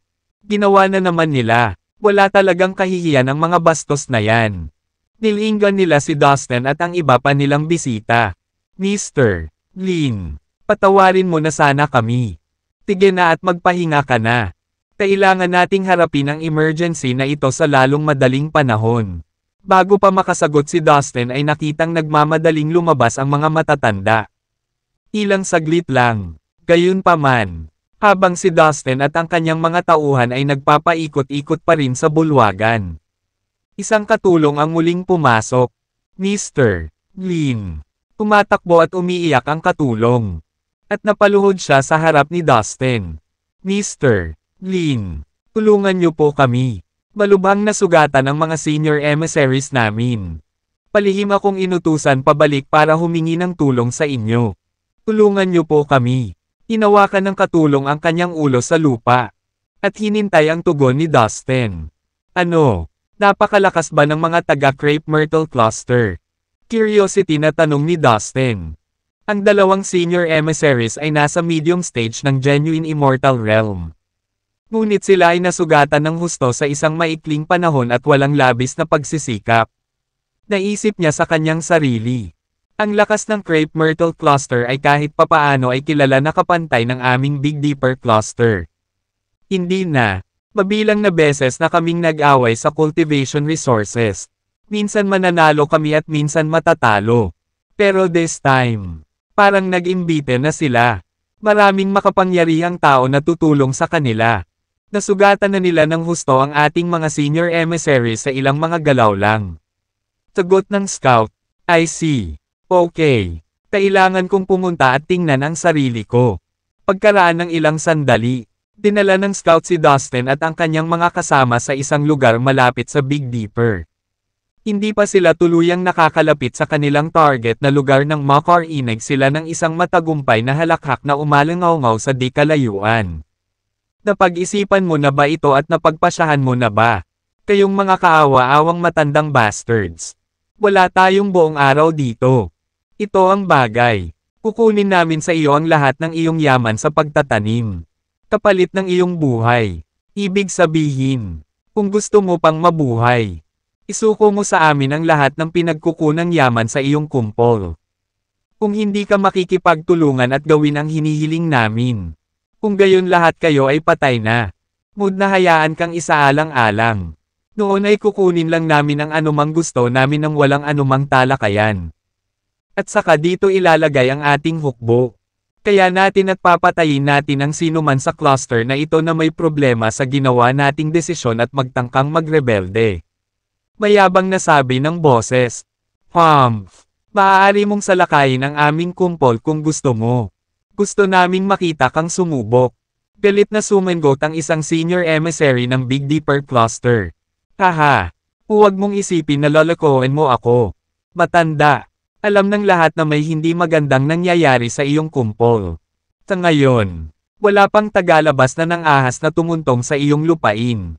Sa totoo lang, iniisip mo ba na niloloko mo kami para pumasok sa cluster mo at ganoon kami katanga para mahulog sa bitag mo ng ganon-ganon lang?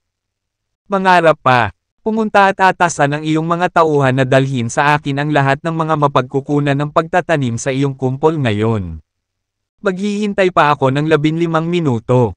Kung hindi mo ako bigyan ng sagot na gusto ko, wala akong pagpipilian. Kailangan kong patayin ang lahat ng mga sugo ng Diyos sa kumpol na ito. And it will all be your fault. Old man. Pagbabante ng mayabang na boses. Hindi ako makapaniwala na nandito rin sila. Paano nila nahanap ang lugar na ito? Bulalas ni Dustin sa labis na pagkagulat.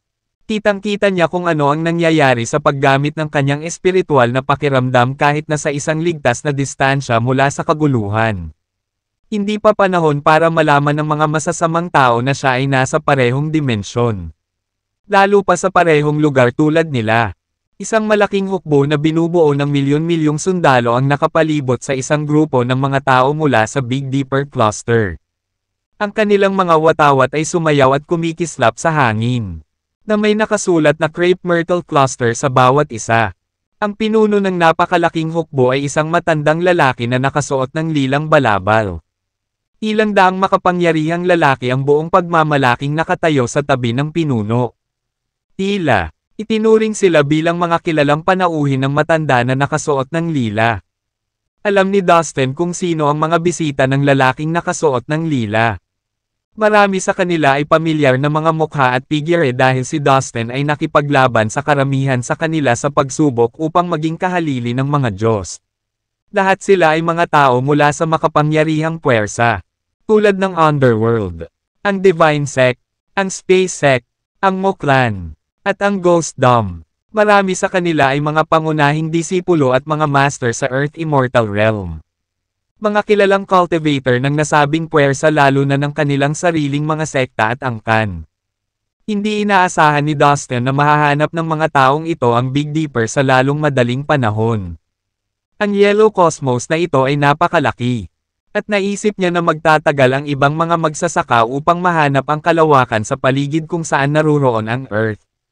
Teka, may itatanong ako. Isang tanong na matagal nang bumabagabag sa akin.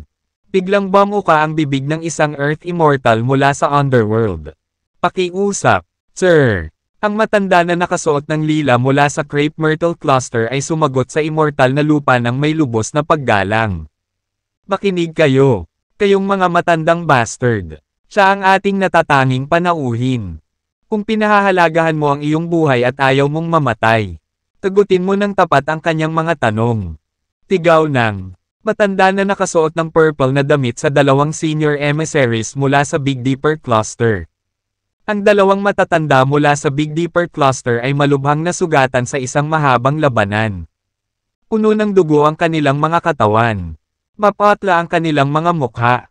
At mukhang mahina. Kahit nasubukan nila, hindi nila nagawang itago ang kanilang kahinaan sa sandaling iyon. Mayroon ding God's hometown sa inyong cluster. Totoo ba iyan? Sabihin mo pa sa akin ang tungkol sa lugar na iyon. Utos ng Earth Immortal from the Underworld sa dalawang nasugatang elder sa isang superior. Condescending tone. Isa siyang master sa Earth Immortal Realm. Habang ang dalawang matandang lalaki ay mga tunay na immortal. Sa kanyang mga mata, tila ay walang iba kundi mga talunan na hindi karapat-dapat ng isang onsa na paggalang. Maaari niyang pulbasan ang mga ito kaagad at doon. Ngunit nagpa siya na huwag. Kailangan pa rin niya ang mga ito para idirekta siya sa mga lugar na hinahanap niya. Huwag mong hayaang magtagal ang iyong labis na kumpiyansa. Mayroon din kaming iilan na pinarangalan at kilalang mga panauhin na nagkataong ilan sa pinakamalakas sa universo. Kapag dumating si Mr. Lin at ang kanyang mga kaibigan, matatapos na kayo. Isipin ninyong wala na kayo. At umalis dito. Babala ng isa sa mga senior emissaries mula sa Big Dipper Cluster habang siya ay huff.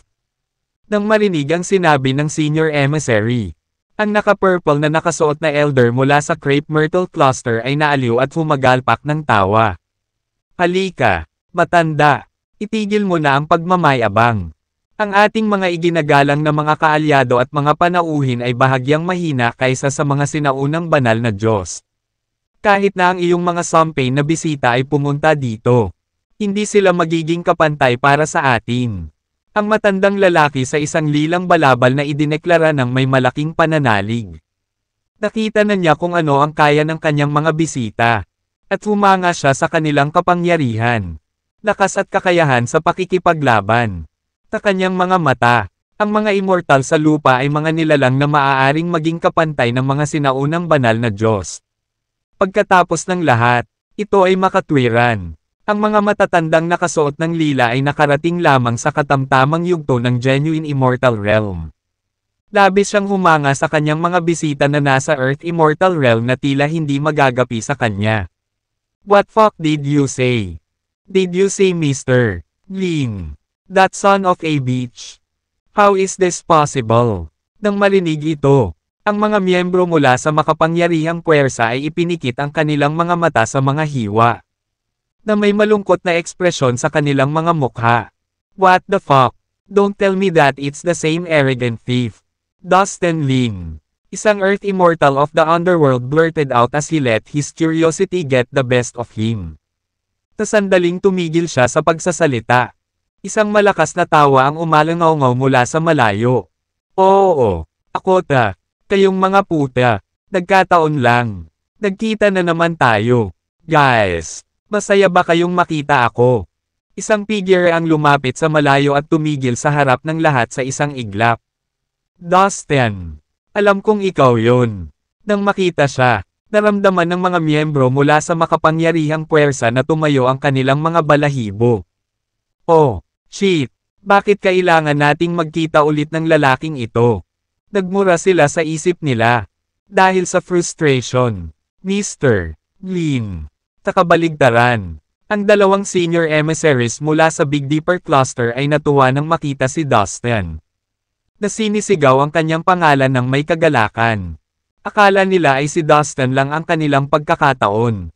Ang makakapagligtas sa kanila at sa mga tao sa kanilang kumpol mula sa mga kaaway na mananakop na ito. Natigilan noong una ang matandang naka-purple robe nang makita niya si Dustin. Ngunit pagkatapos ay ipunan ang sarili. Hindi niya napigil ang tumawa ng malakas. Ano? So this is the guy that you talking about earlier. The one that you were calling your respected guest. Haha. He is just a young wet pup. Are you sure that he could save you? I mean, tignan mo siya. Balat at buto lang siya at mukhang walang alam. Naguguluhan ka ba ngayon? Tinuya ng matanda na nakasuot ng lila ang dalawang matanda mula sa Big Dipper Cluster. Dingid sa kaalaman ng sinuman. Na-master na ni Dustin ang aura disguising skill hanggang sa puntong magagamit niya ang skill para itago kahit ang enerhiyang inilabas sa kanyang katawan. Hindi man lang niya kinailangang gawin ito ng kusa. Sa kabila ng kanyang mapagmataas at mapagkunwari na tono. Napakababa ng cultivation base ng matanda na nakasuot ng lila na imposibleng makita niya ang tunay na lakas ni Dustin. Naisip niya na si Dustin ay isa lamang hindi nakakapinsalang binata na hindi maaaring magdulot ng anumang pagbabante sa kanya. Lalo na sa buong hukbo. Mabilis niya itong tinalikuran. Ang dalawang matatanda mula sa Big Dipper Cluster ay mukhang medyo nahihiya at nasaraan ng loob. Kung tutuusin, wala talaga silang ideya kung gaano kalakas si Dustin. Ngayon lang. Ang mga makapangyarihang master na iyon sa Earth Immortal Realm ay nasaktan ng husto ang mga taong ito. Na halos hindi gumamit ng alinman sa kanilang enerhiya. Yung mga kalaban nila, maaari bang makitungo si Mr. Din sa kanila, nag-aalalang naisip ng dalawang matanda. Nagkatinginan sila. Madaling maramdaman ang pagkadismaya at desperasyon sa mga mata ng isa't isa. Maya-maya lang ay umalangaw-ngaw ang boses ni Dustin. What the hell do you mean? I am a young, wet pup, sabi ni Dustin na nakakunot ang noo. Well, kung ganoon, ipapakita ko sa iyo kung ano talaga ang kaya nitong hindi nakakapinsalang basang tuta. Magsisimula ito sa iyo. Halika dito. Mahinahong sabi ni Dustin. Sabay turo sa matanda na nakasuot ng purple. Sa susunod na segundo, ang makikinang na Divine Ruling Chains ay nahulog mula sa langit. Lumilipad patungo sa elder na nakasuot ng purple na damit. Bago niya namalayan, naramdaman ng matandang nakasuot ng lila na roba na ang espasyong kinatatayuan niya ay ganap na nagyelo. Kahit nasubukan niya, hindi niya maigalaw ang kanyang katawan. Na para bang siya ay isang petrified character sa isang painting. Sa isang iglap, siya ay nilamon ng 12-dosenang mga divine ruling chains. Mga natatanging panauhin. Tulungan mo ako. Sa sobrang takot, napasigaw ang matandang lalaki na naka-purple robe. Ang mga mesa ay nakabukas. Siya ay naging mas mababa at sa pagtanggap ng dulo ng galit at kapangyarihan ng isang tao. Dustin, mag-usap tayo ng mapayapa. Sabi ng Earth Immortal from the Underworld. Sumugod siya patungo sa matanda na nakasuot ng lila. May hawak na itim na karit sa kanyang kamay. Tinawayan niya ito patungo sa mga tanikala na nakapulupot sa matanda.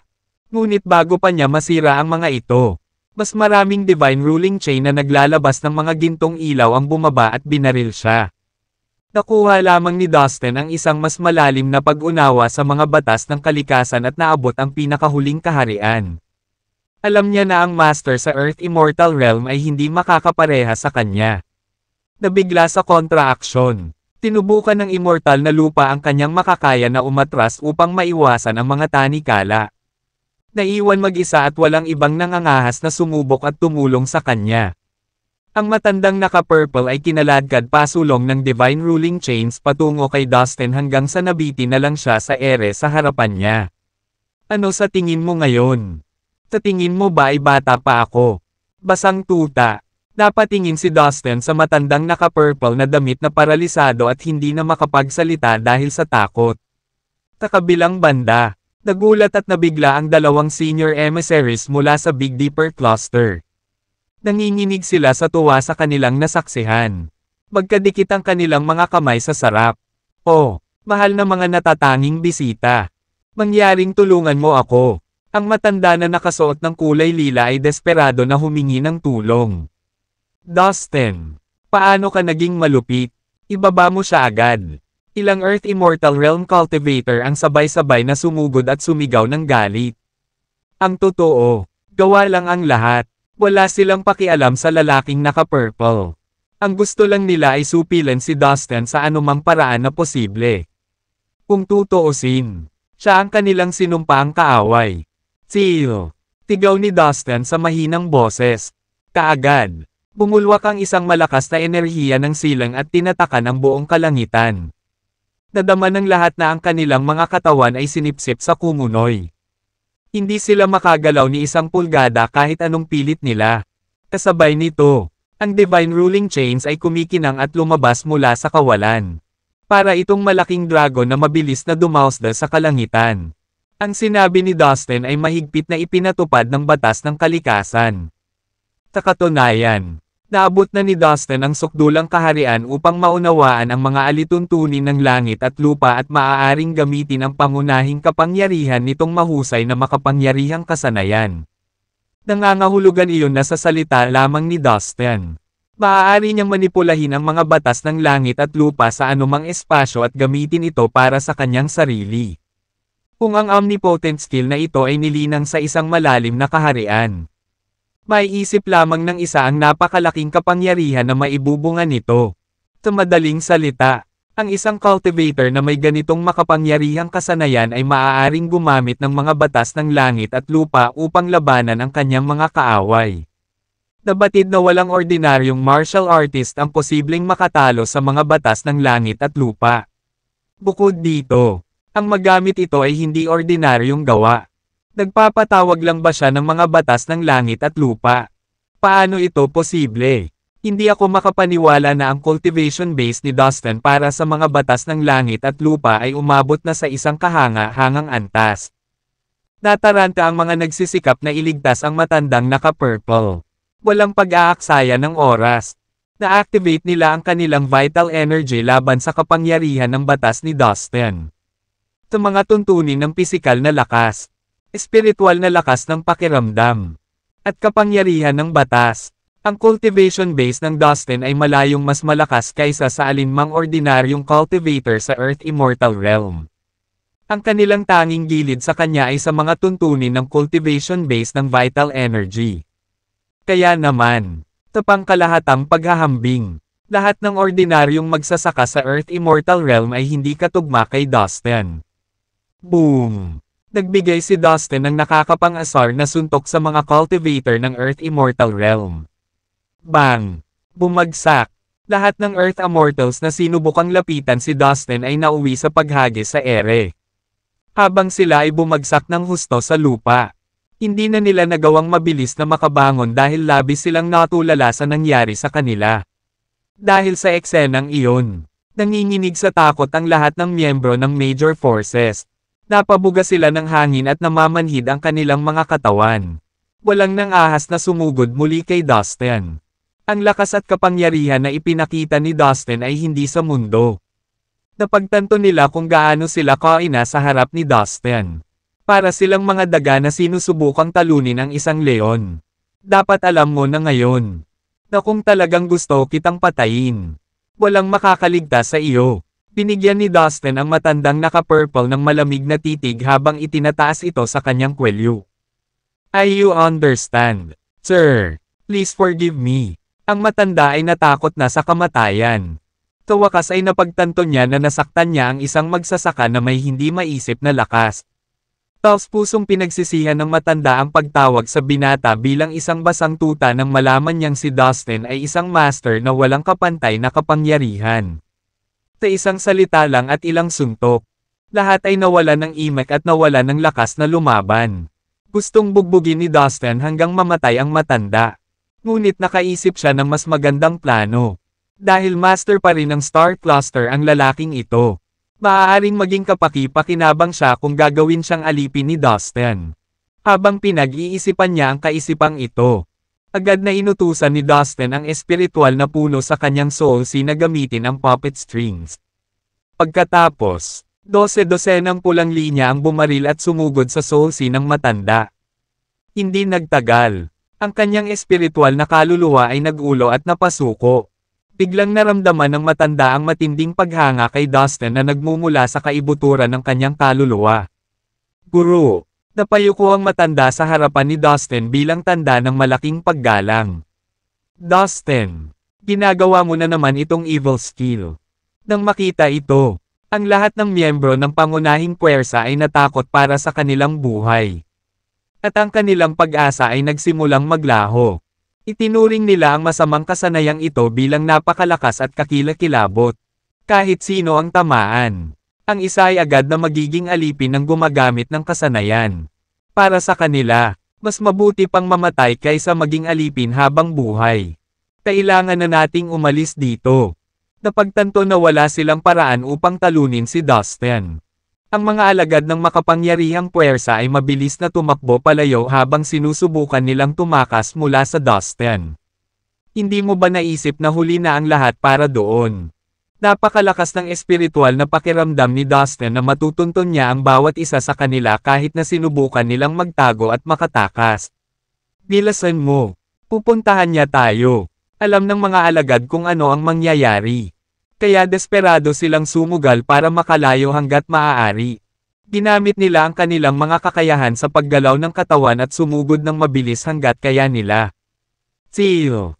Ginamit muli ni Dustin ang husay ng batas ng langit at lupa upang bitag ang mga mananakbo. Sa isang iglap, ang buong kalangitan ay tinatakan ng isang makapangyarihang kapangyarihan ng batas ng langit at lupa. Matinding bumagal ang katawan ng lahat. Kasabay nito, ang libo-libong maliwanag na divine ruling chains ay mabilis na lumitaw sa kalangitan at pinagsama sa isa't isa. Pagkatapos ay isinaaktibo ni Dustin ang omnipotent lightness at hinabol ang mga tao mula sa mga pangunahing puwersa. Sa kanyang soul sea, ang espiritual na puno ay nanginginig ng husto. Ang makapal na mahahabang pulang linya ay lumabas mula sa trunk nito at nagmadaling lumabas sa soul sea ng Dustin. Pumalakpak sila sa langit at ginawa itong parang isang malakas na pulang bagyo ang nabubuo. Habang ang kapangyarihan ng espiritual na pakiramdam ni Dustin ay patuloy na pinahusay sa mas mataas na antas. Ang lakas ng lihim na kasanayan. Ang puppet strings ay naging mas malakas din. Nako, ang aking espiritual na kaluluwa ay nahuli ng mapahamak na pulang sinulid. Nataman din ako. Hindi tayo makakatakas dito. Ayokong maging alipin. Ang mga alagad ng makapangyarihang puwersa ay nagpakawala ng kahabag-habag na sigaw. 2/3. Makalipas ang ilang sandali, natahimik ang lahat ng sigawan at iyakan. Ang mga taong naging biktima ng puppet strings ay tumigil at matatag na tumayo. Lahat sila ay humarap kay Dustin at ibinaba ang kanilang mga ulo bilang pagsuko sa kanilang bagong amo. Dustin, demonyo ka! Naisip mo na ba ang mga kahihinatnan ng iyong mga aksyon sa amin? Ang mga matuwid na tao mula sa makapangyarihang puwersa. Tama na. Mas mabuting tumigil ka na kung hindi ay mahaharap ka sa malubhang kahihinatnan kapag ang pinagsama-sama nating makapangyarihang puwersa ay nagalit na lahat. Ang mga immortal na lupa na nakaligtas sa unang pag-atake ay sumigaw sa takot habang sila ay tumakas mula sa Dustin. Gayunpaman, sa huli, walang nakatakas. Humigit kumulang 9 na immortal sa lupa ang nasakop at naging pinakabagong mga alipin ni Dustin. Ngayon, uli na para malaman ng lahat na si Dustin ay higit na nakahihigit sa mga immortal sa lupa at madaling makuha ang lahat ng ito ng sabay-sabay. Mayroon ding isang grupo ng mga alipin na Panginoon tulad ni Darby at ang iba pa na humabol sa ilan sa mga alagad. Ngunit sa huli, hindi na kailangan ni Dustin ng kanilang tulong dahil kaya niyang talunin silang lahat ng mag-isa. Lumalabas na nagawa ni Dustin na gawing alipin ang ilan sa pinakamakapangyarihang cultivator sa Crepe Myrtle Cluster. Dahil dito, ang buong Crepe Myrtle Cluster ay pag-aari na niya. Guru, daang miyembro ng Major Forces at ang hukbo ng Crepe Myrtle Cluster ang lahat ay tumayo sa harap ni Dustin at yumuko ang kanilang mga ulo. Ano ito? Lahat ng nasa Big Dipper Cluster, kabilang ang dalawang makapangyarihang senior emissaries, ay natahimik. Nagulat sila sa eksena at nakaramdam ng panginginig sa kanilang gulugod. Nakabutihang palad para sa amin. Tinatrato namin si Mr. Lin ng may kaukulang paggalang. Kung hindi, magkakaroon kami ng parehong kapalaran ng Crepe Myrtle Cluster. Lihim na. Bulong ng dalawang makapangyarihang master mula sa Big Dipper Cluster sa isa't isa. Mahigpit kong iminumungkahi na mula ngayon. Dapat nating panatilihin ang isang magandang relasyon kay Mr. Lin. Dapat natin siyang igalang gaya ng ginagawa natin sa ating mga ninuno. Sa tulong ng makapangyarihang ito, tayo ng Big Dipper Cluster ay maaaring maging isa sa mga nangungunang kumpol sa universo. Tuwang-tuwang sabi ng isa sa mga matatanda. Oo, tama. Dapat nating subukan ang lahat para mapasaya si Mr. Lin. Natuwa rin ang ibang matanda. Napatingin silang dalawa kay Dustin na may malaking inaasahan. Pagkatapos ng one-sided battle, kinausap ni Dustin ang kanyang mga kasama para pag-usapan ang susunod nilang plano. Punta muna tayo sa Crepe Myrtle Cluster. Pagkatapos kong magpahinga, pupunta ako sa Earth, pero hindi kita madadala. Ang mga sinaunang banal na Diyos. Ang sino mang nagnanais na pumasok ay makakatagpo ng regression. Iyon ay, ang iyong mga base ng paglilinang ay seryosong hihina. Ang iyong base sa paglilinang sa mga batas ng langit at lupa ay napakababa pa. Baka makita mo ang iyong sarili na hindi makabangon kung ikaw sumailalim sa regression sa iyong kasalukuyang mga antas. Hindi ko maaaring hayaan kang kunin ang panganib na iyon. Paliwanag ni Dustin sa lahat sa pamamagitan ng kanyang espiritual na kahulugan. Medyo nagulat ang Heavenly Majestic Pot. Guro, kung mag-isa kang pupunta, ano ang dapat naming gawin? Tanong ni Violet. Plano kong magtayo ng ilang puwersa sa paligid na ito. Magkakaroon ka ng taong maaasahan kung sakaling magpasya kang manatili dito. Maaari kang manatili dito sa Big Dipper Cluster kung gusto mo. May banal na templo sa Megrez. Walang mananakop na maglalakas loob na makalusot hanggat mayroon pa.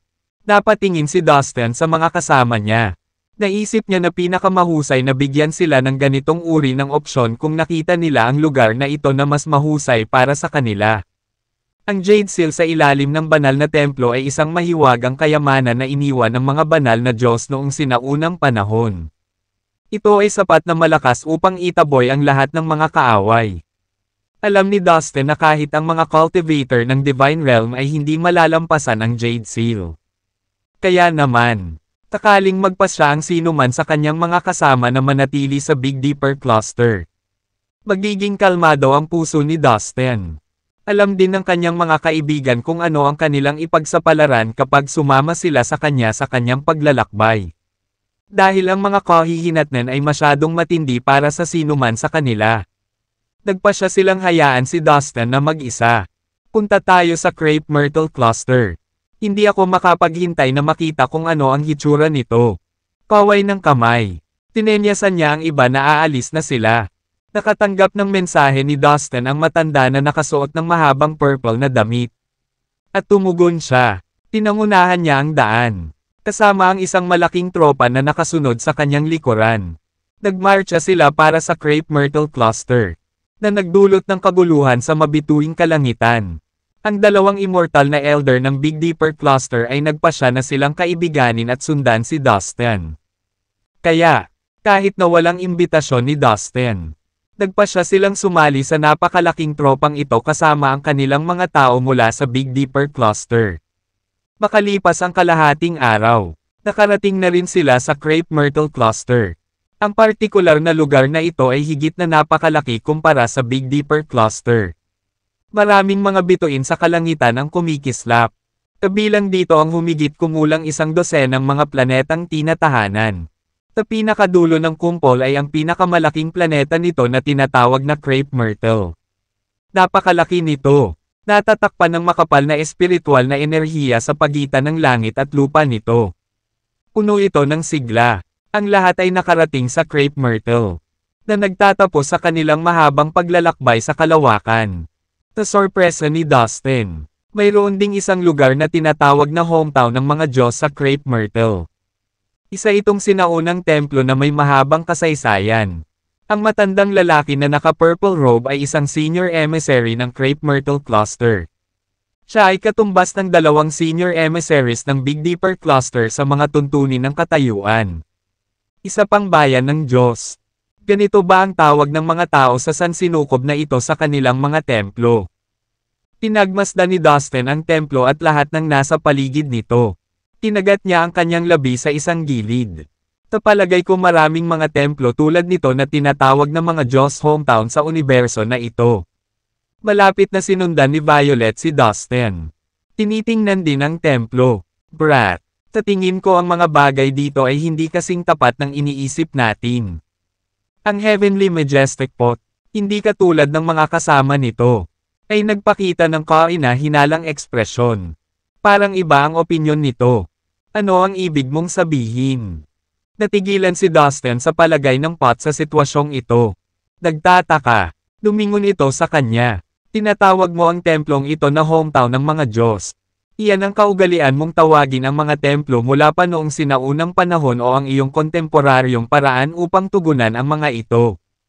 Sa halip na sagutin ang tanong ni Dustin. Ang palayok ay humarap sa matanda mula sa Crepe Myrtle Cluster.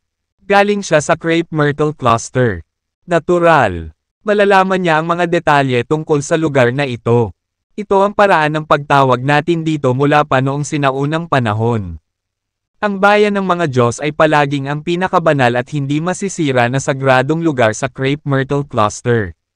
Hindi tayo nang ahas na itanggi ang karunungan ng ating mga ninuno at talikuran ang kanilang mga lumang kaugalian.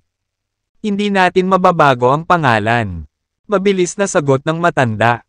Hindi na niya kailangang magdalawang isip.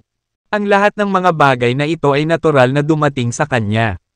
Dahil siya ay lubos na bihasa pagdating sa anumang bagay tungkol sa Cape Myrtle Cluster.